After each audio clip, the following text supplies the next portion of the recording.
5 days to go now until the Olympic Games kick off. And this morning we're giving you ideas of how to incorporate a fun Olympic sport into your own party. And badminton was actually admitted as an Olympic sport back in 1992. Jen Hardman is in Farmington with a backyard badminton game. And are you actually playing in this? Well, I'll play in a second. We've actually got some different rackets and what I used to call a birdie, but it's not called a birdie. We'll show you a way to play if you're not so good at the game here in a little bit. But I want to introduce Ashley Mark, who is the genius behind all of this. She's the event planner that can put anything and everything you want together. So we thought, you know what, rather than just doing the sit down, bring people in and eat, you can do something else. So you convinced your family members to wake up really early. Yes, I did. You know, it's the best thing. Call on the family. They're here for you at 5 o'clock in the morning. Yep. You know, the Olympics is a great time to get together. You're going to have a barbecue anyway, you know, something like that. Why not for the opening ceremonies that are going to be Friday on KSL? Do an Olympic sport, and badminton's great because you can do the kids and the parents, you know, everybody can kind of get out there and play together.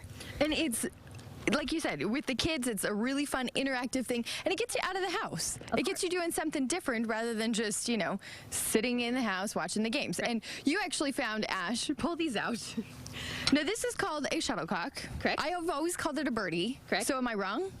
They're called shuttlecocks, but this is not the real size. They're very tiny. But I found oversized ones because I'm like, you know what? The bigger the better, right? I mean, my goodness, you might as well have fun. Look at that racket. I mean, that's huge. So if you're terrible at this game, then you can use these. Why don't you try it? Show. Okay. Let's see if it's okay. Let's see if this is. Oh, shoot. Okay. Here we go. Oh, see, that's much better. Oh, that is much better. Mom and daughter going head-to-head right there in a game of badminton. No, this is an awesome idea to do in the backyard. We've actually got a ton of ideas coming up, too, as well for food, for other ways to incorporate. She's got a bajillion decorations here as well that we're going to be showing off. So it's all things you can do. Tell them, though, you yourself, you do a ton of things for, I mean, whether it's a wedding or whether it's a graduation party or whether it's celebrating somebody's life at a funeral. Absolutely. Any sort of business or personal celebration we can handle. You know, it's anything that gets people together, really. Baby showers, weddings, it doesn't, you know, anything that's, and I mean, of course, it's fun to do non-traditional ones, too, like an Olympic party. Yeah. You know? And I call Ashley and I say, Ashley, be my brain. Okay, I need to do some sort of Olympic party thing. You help me out and you do this. Absolutely. So if you want to check it out, though, go to makeyourmarkcelebrations.com. That's her website. If you have anything coming up or you need some ideas from the smallest thing to the most gigantic thing that you have coming up, Ash can help you out. So she's fabulous. All right, how's the game going? Who's winning? Oh, we are. Oh, definitely. Your mom's like, oh, definitely us. For sure, we're winning. All right, well, Scott and Tanya, we're going to send it back to you guys. How about that giant shuttlecock in the racket, huh? If you're bad at the game, makes it apparently makes it a lot easier. And it might be easier if they had some light back there. They're playing in the dark. Holy cow. I know. It doesn't help that there's all these clouds today, but they're good sports. Or I have a brilliant idea. Let's come up with a glow-in-the-dark shuttlecock so that you can play at night. I like it. Glow-in-the-dark shuttlecock. Okay, Scott, that's your next project. Okay, I'll work on that. I think that's brilliant. Awesome. Why not? If it wasn't invented, I'm sure somebody at home's going, okay, done. Exactly. Thanks for the idea.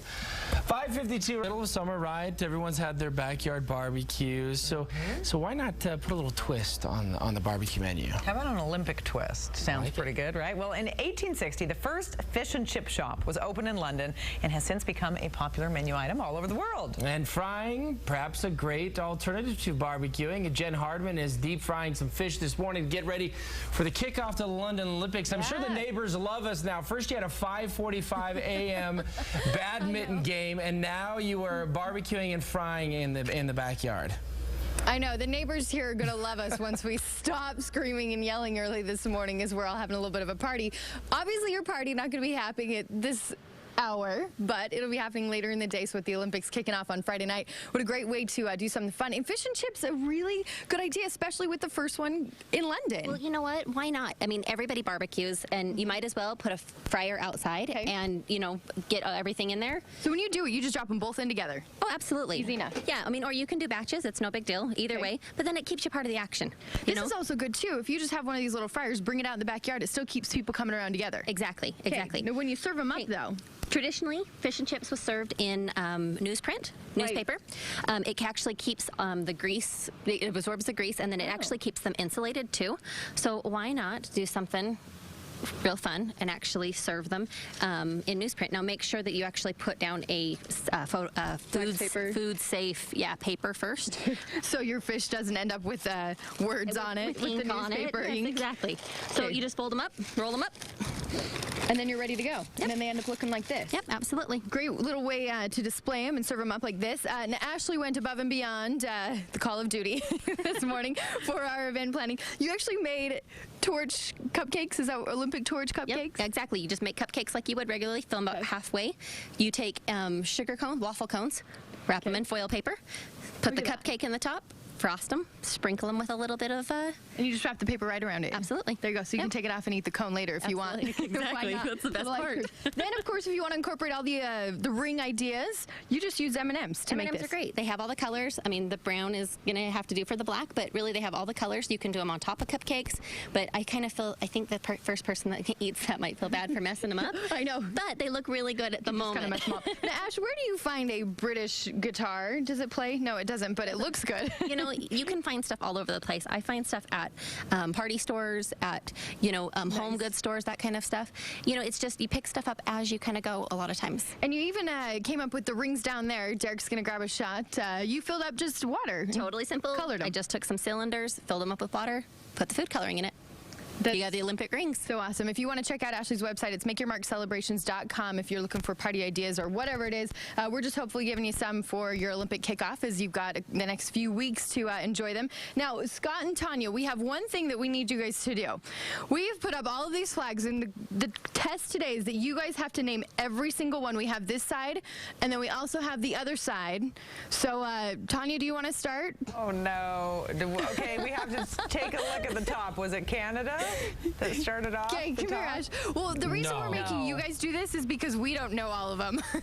Mexico. We were all, there's like You 8 got of us. Mexico and Spain. We know some.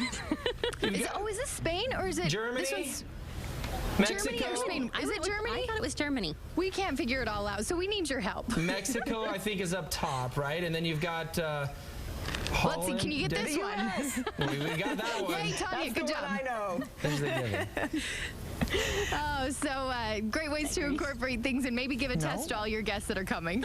Okay, Finland is one of the two Finland, down there. apparently, we're hearing is one of Jared, those. go on the other And side. maybe We've got some Norway. more. Oh, we've got a Here, couple you guys, over we've got here. some extras too. Great Britain. There's your Canada, Tanya. There's Canada. I don't know that one. Then you got Italy down below. Can't miss that one. Yeah. That's easy. Scott got Italy. Is that That's South Japan? Korea, isn't that? Oh. This one's Japan. No, South Maybe South Korea. Korea. Which one was Japan? South Korea. This one's Korea. South We don't Korea. have Japan. South Korea. We needed Up your on our help. flags. I don't know what that middle one is with the turquoise. She can't hear us. Do you know what? can. We'll all know as soon as the Sweden. Olympics kick off on Friday night. We'll know. Okay. We'll see all the Okay. flags. Thank Sweden was you. the other one, apparently. You're welcome. Yeah, that was Sweden. I didn't know Okay. Sweden. Are you smarter than a fourth grader? I think none of us would have passed that way. No, Scott got quite a few of them, did. actually. Learn the flag. Yeah. I know. I guess that's what my homework is going to be as we head closer to Olympics. Well, that may be a Paying good close way to get. attention. We'll take it. Well, water polo was the first team sport in the Olympics in 1900. Now get ready to cheer on the USA men's and women's teams. They both took silver, if you may remember, back in 2008. They're looking for gold in London 2012. Jen Hardman has one of our local water polo teams in Farmington with her this morning. Jen? Well, I wish I could say we had the local water polo team, but sadly, they forgot to show up this morning. Isn't it a bummer when that happens? So we don't have the water polo team, but we have a pool, a beautiful looking pool that actually, whether the water polo team comes to your party or whether you want to jump in the pool yourself, we thought about having Grandma go down the slide. Ashley's grandma who's It's always here. a good time for a party. Whatever you want to do, but you can incorporate a lot of different Olympic ideas right here in the pool. But Ash has been giving us some great ideas all morning long. So start with, you're so smart. I mean, I would never think to grab hula hoops and make rings out of them. Well, I ever. just wanted something to scale, something bigger when you walked into a party and especially in a backyard. So I just took hula hoops and wrapped them with colored electrical tape. Luckily, electrical tape comes in the colors of the Olympic ring, so it was Right. very easy. So and then we just put them up high. Awesome. And just to recap things, if you missed things earlier, we made fish and chips this morning. It's a great alternative to, if you don't want to barbecue in the backyard, and goes along well since 1860 was the first fish and chip shop in London. Absolutely. And always make sure that you put a little malt vinegar on there. That's traditionally how they were served. We like tartar sauce. Wrap them up in a whatever. newspaper. Wrap them up. Of course, don't forget about the cupcakes. Of course. Everybody loves cupcakes. Little torches. Always right in good. there. Absolutely. You can make your Olympic rings out of M&Ms, and of course you can have a badminton game going on right there behind you. The families here is a lot lighter now at this point than when they were playing in the dark earlier this morning. They're getting much better at it. They're getting much better, aren't they? But we also did a little research, Scott and Tanya, and we figured out the flags. So I know that we were struggling earlier. We weren't sure we knew all of them, but we've got them now. We've got them now. Oh, this is Mexico? me. Mexico. Okay, well, do we want to quiz Scott and Tanya again? Scott got that one well, right Scott, last time. Did you guys do some research during the No. break? We want to know. We oh, did okay. not. Oh. But was it- Scott So you knew don't the know any new Mexico ones? one. It was a team effort. We got Mexico, USA, then we go down to Germany, and then we've got Norway or Sweden. This one's Finland. Finland. Okay. Finland. Sweden. Norway. Norway. And then, is this one Norway? Norway. Norway No, at the bottom. that's- Or is that Sweden? I No, think that's Sweden's over there. Sweden. Yeah, and No, then I go think over to the other Sweden's on the side. other side. No, we learned this. Okay, now we're heading over to the other side. Ash, come with me. You're my brain early this morning. Okay, Scott and Tanya, right here. What's our first one? Canada. Okay, we get that one every Yeah. time. Let's hope we know this one. Yeah, we better know that one for the Olympics. Great We're in Britain. trouble. And then we've got, is that Denmark? This one's Sweden. Sweden? Oh, that one's This Sweden. one's Sweden. Okay, Yes. and then we've got Italy. Scott knows Oh, this okay. one. We got Italy. Then with South Korea. And then last, South Korea. South Korea. Good job, Scott. He got them all. So we actually, all of us, were pulling. Thank heavens for iPhones and droids these days. kidding. As we're all Googling all the flags this morning. Absolutely. You know, cool idea, though. That might be a fun party idea as you're at the house and everybody's quizzing, trying to figure out the flags. So if you want to check out Ashley's website, go to makeyourmarkcelebrations.com because she's got tons of ideas on there and she's awesome. So Hey, tell us Thanks, how she guys. made. Tell us one more time how she made the torch cupcakes because those are really cute. Oh, yeah. Okay, Tanya wants to know more how you made the torch cupcakes. Oh, okay. Oh, you got one right Yeah. here. So all I did was I just made regular cupcakes. I just don't fill them all the way, so I make halfway. And then I just took waffle cones. You wrap them in foil. This is foil cake paper. And then I just frosted them with yellow and then sprinkled them with a little bit of red, orange, and yellow to give it the flame. So cute. Olympic torch cupcakes. Everybody likes cupcakes in Utah, so it's a perfect way to do it. So, Tanya, I'll bring you some back this morning. I will. Yeah, as if she doesn't have enough cupcakes and sweets fun cakes. on her desk right now. Add it to You're going the to have a ton pile. of stuff. Thanks. We felt